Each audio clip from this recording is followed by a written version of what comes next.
With how barren the free agent market is this offseason, that means that we are going to see a lot more trade activity, especially over the next couple months as teams look to fill their holes. And it's good news for NHL teams, there is lots of talent available. But today I want to go through 10 NHL players I think will still get traded this NHL offseason after the wave of moves have been made. So which players do I think are still likely to get traded over the next couple months? Well, make sure you guys watch till the end as we go through all the player breakdowns to see who they are, where they could go, how much they could be traded for, and make sure you hit that subscribe button if you're new for more hockey content just like this all throughout the offseason. Now, we've already seen a ton of action this offseason. 5 out of the 15 names I had in my 15 players that could be traded in the offseason video a few months back have already been dealt, and likely quite a bit more too. I just look around the NHL, and there are far too many holes on teams that want to take that next step into the playoffs, especially with their cap situations, that I think we honestly have to see some moves because most of these rosters are just not complete. But with that being said, let's get into the first name that I think is likely to be traded still this summer in Bowen Byram of the Buffalo Sabres. I mean, Buffalo's defense is a great example of a team that I don't think is all that complete right now. They have a weird situation trying to acquire all these right defensemen, but a player like Bowen Byram, who is a left D, isn't really fitting too well into that system already. You're going to Mattias Samuelsson there, and we'll talk about him potentially later on in the video. But in Byram's case, it seems like Buffalo kind of has this flux of left defensemen, and he's been the one that they've been wanting to trade the most. Now, it does seem like there's a lot of offer sheet interest, but it seems like Buffalo's asking price is similar in that range, so I would expect Byram to have to get traded or offer sheeted, but in some way or another, I feel like he'll be out of Buffalo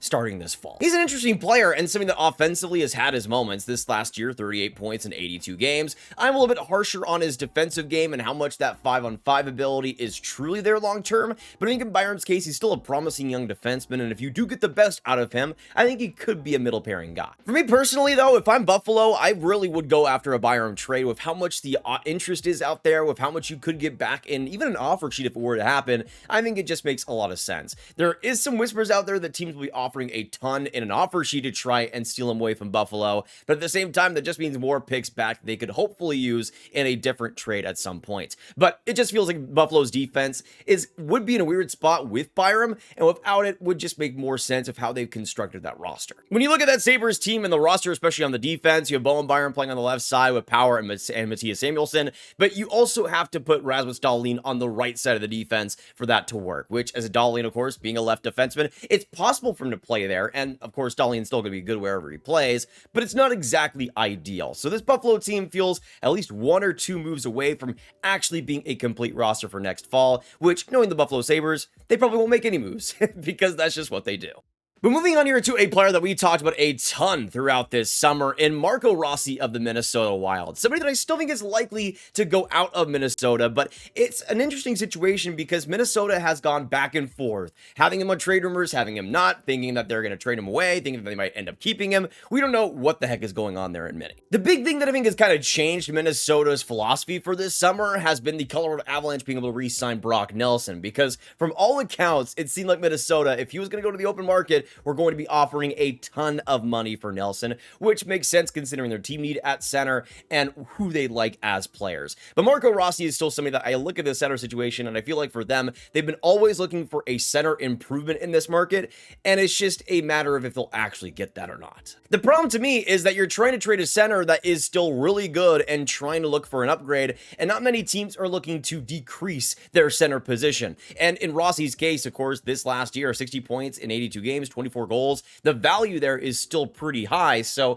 it's been a really tough negotiation and deal for Minnesota to figure out. But of course, Rossi being an offer sheet candidate too makes things really interesting over these next couple months and could lead to a trade just because of that. If I'm an NHL team, I think a Marco Rossi offer sheet just makes a ton of sense. Somebody that you can buy low on, but also in Minnesota's case, doesn't seem like somebody that they really want to have long-term on that roster. So to me, I think a trade is still pretty likely, and I think it's a good thing because Rossi obviously isn't valued in Minnesota, but is still a perfect middle six center, at least to me. Now we go into somebody that I think is extremely likely to get traded this offseason. Let's go into the Pittsburgh Penguins and Erik Karlsson. And this is somebody that I think is going to be in a fascinating one because of the contract itself, making $11.5 million. But we've heard a lot about how Pittsburgh is willing to retain salary, which with them heading into this retooling mode, why the heck wouldn't you? I would be retaining every cent possible if I'm the Pittsburgh Penguins to make a trade happen, because because Karlsson's value is never going to be as high as it is now. I mean,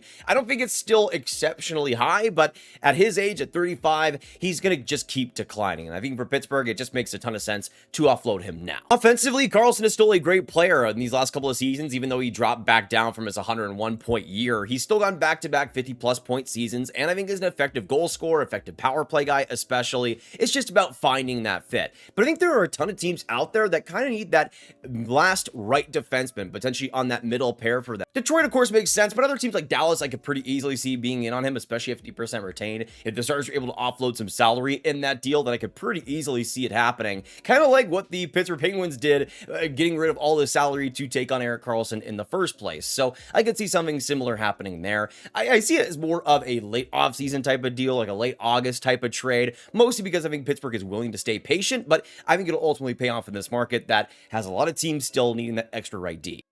Now, that isn't the only Pittsburgh Penguin on this list, because there are a couple others that I could see being in the mix. I'm not going to have Rickard Rakell here because I think he's one of the more likely top-end guys to stay for Pittsburgh. I see that as more of a trade deadline deal in next year's NHL deadline. But a player that I pretty easily see being traded alongside of Karlsson, maybe not in the same deal, but around the same span, is Bryan Rust. Somebody that also, in Pittsburgh's case, doesn't feel like a long-term option for them because of the age and because of the situation there. But I think in the Penguins' case, to get the most picks possible, I think Russ could underratedly get them a lot of value back. As somebody that has been a super consistent scorer over the last few seasons, even though the health, of course, has always been up and down, when he is healthy, he is still a premium scorer. And over the last few seasons, I mean, just this last year, he got 31 goals, 65 points in 71 games on that Pittsburgh Penguins team. He's still a great complementary piece, and for that team wanting to take that next step in the playoffs especially, there's fewer options out there that are as experienced and as good as Rust is when the going gets tough. Now, the big thing that might scare a few teams away from a trade is the contract itself. He makes $5.12 million, which is a pretty good cap hit, I would say, for Bryan Rust. But the term is a little bit worrying. You have 2 years after this next season, so that'll take him a little bit further on. But I think for a lot of teams still needing that playoff experience, wanting to make that extra push, like we said, I think it just makes a ton of sense. Yes, the term can be a little bit scary, but at $5.1 million also, I don't think it's a humongous risk either. I don't know if Rust would be able to get a first rounder, but I could pretty easily see a second, a top prospect, maybe another depth pick on top of things to really solidify everything for the Pittsburgh Penguins. I think it's just an inevitability at this point, and I think Russ is even more likely than an Erik Karlsson trade, just because you don't have to retain any salary, in my opinion, to make a deal happen. And on top of that, Erik Karlsson has a full no-move clause, so he can deny and agree to any trade. In Bryan Rust's case, though, no trade protection whatsoever, so a lot easier to deal. Now, going on to maybe the most likely player to get dealt this offseason, because I don't know how their team is able to survive if they don't end up trading him, and that is Matt Dumba of the Dallas Stars. If the Stars don't do anything else this offseason, they do not have enough cap space to start the year. Genuinely. That is not faking anything. That is not telling lies. They need to make a trade to offload salary, or else they will not be cap compliant. And you got Matthew Dumba at $3.7 million, and it just makes all the sense in the world. It's very curious to me, though, because all throughout free agency, the Stars have been re-signing their guys, even guys like Nils Lundqvist, who I didn't really think would have much of a future with the team. They signed at like $1.2 million, so they're throwing up the money quite a bit to the depth players on the roster, but we didn't see the Stars actually go out and buy out Matt Dumba while they had the chance. That buyout window has now passed, so it seems like a trade has to happen for anything to happen for the Stars team. I hope that Jim Nill knows he has a trade lined up, because if he doesn't, I don't know what the heck is going on here.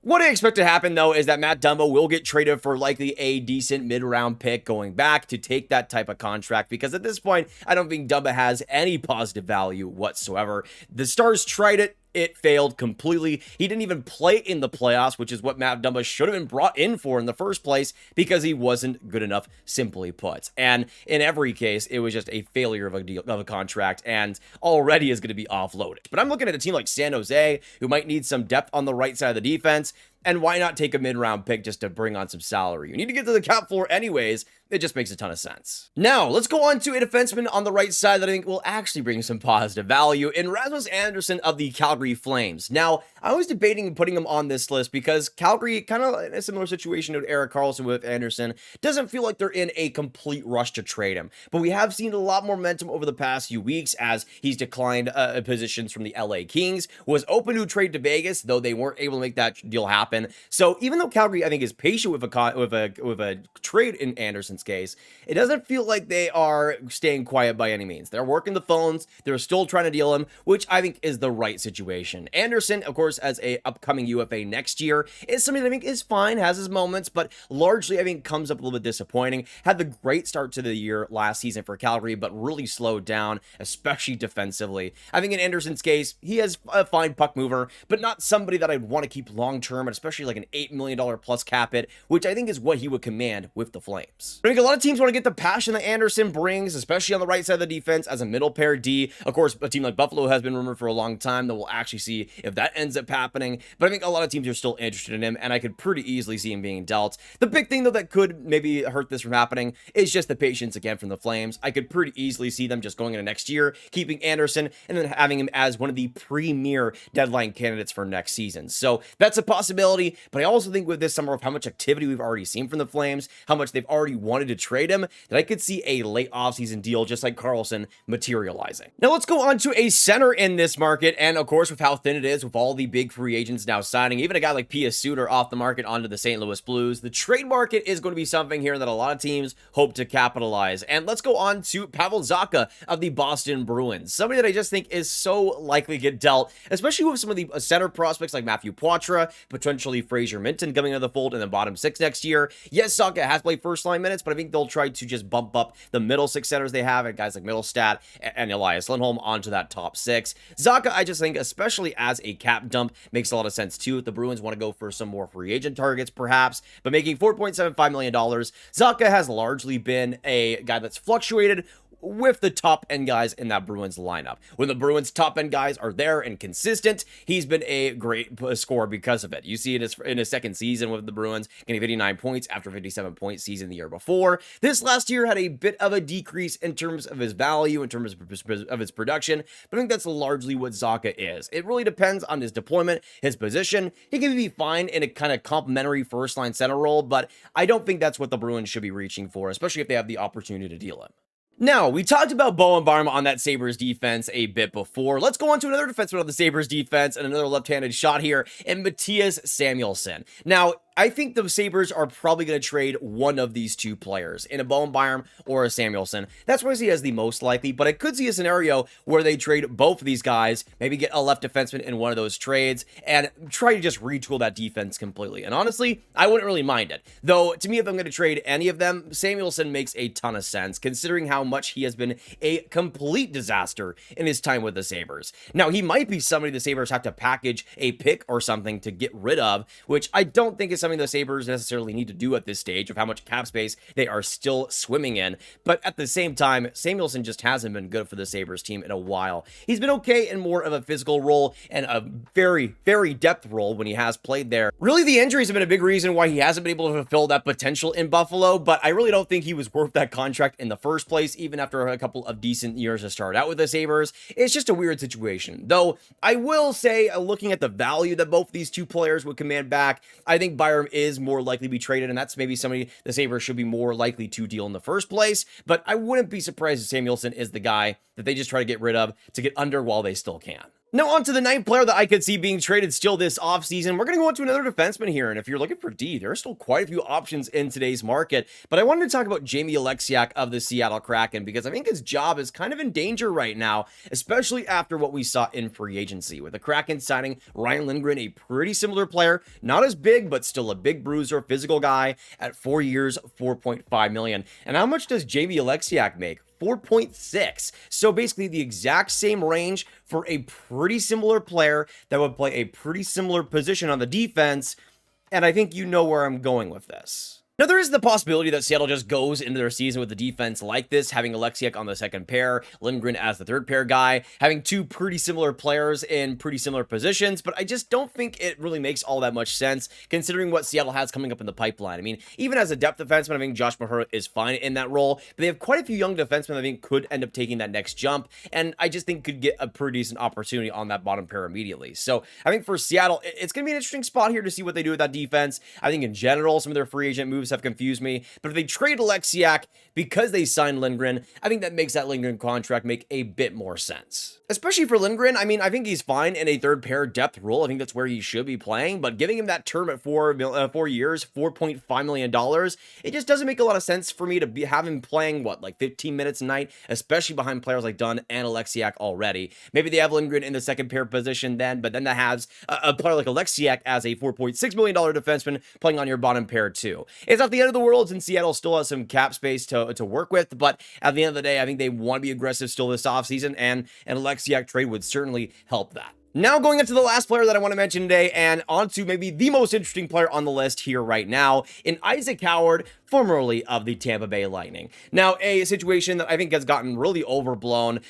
Isaac Howard not wanting to sign in Tampa Bay because they wouldn't guarantee him a spot in the NHL immediately. To me, I look at the options out there, I look at how much this process has been drawn out, and I gotta say, man, I love Isaac Howard. I think he can play in the NHL next year and do pretty well, but just go to the AHL. You're not going to be a perfect NHLer immediately. I just think in Howard's case, it's a bit of an ego stretch, at least to me.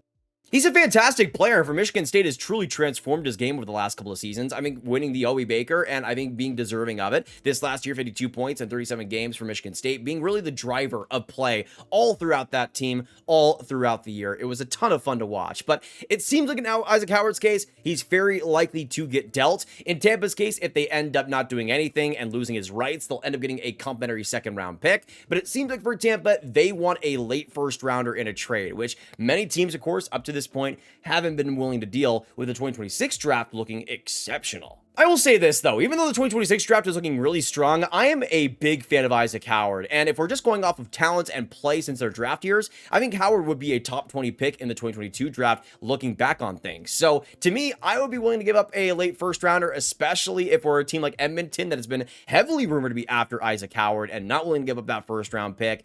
I think Howard would be perfect on a ton of teams, though, looking for pure speed, pure pace as a prospect, but also a pretty projectable game with how they play. He's not a complete lackluster player defensively in terms of the effort. He's still willing to put in some work there, and I think that'll lead to a lot of success in the NHL. I still see him as a great second line, pace forward, pace driver, and for a lot of teams, especially for a team like Edmonton, needing more youth, needing more depth, I think Howard would be perfect for that team.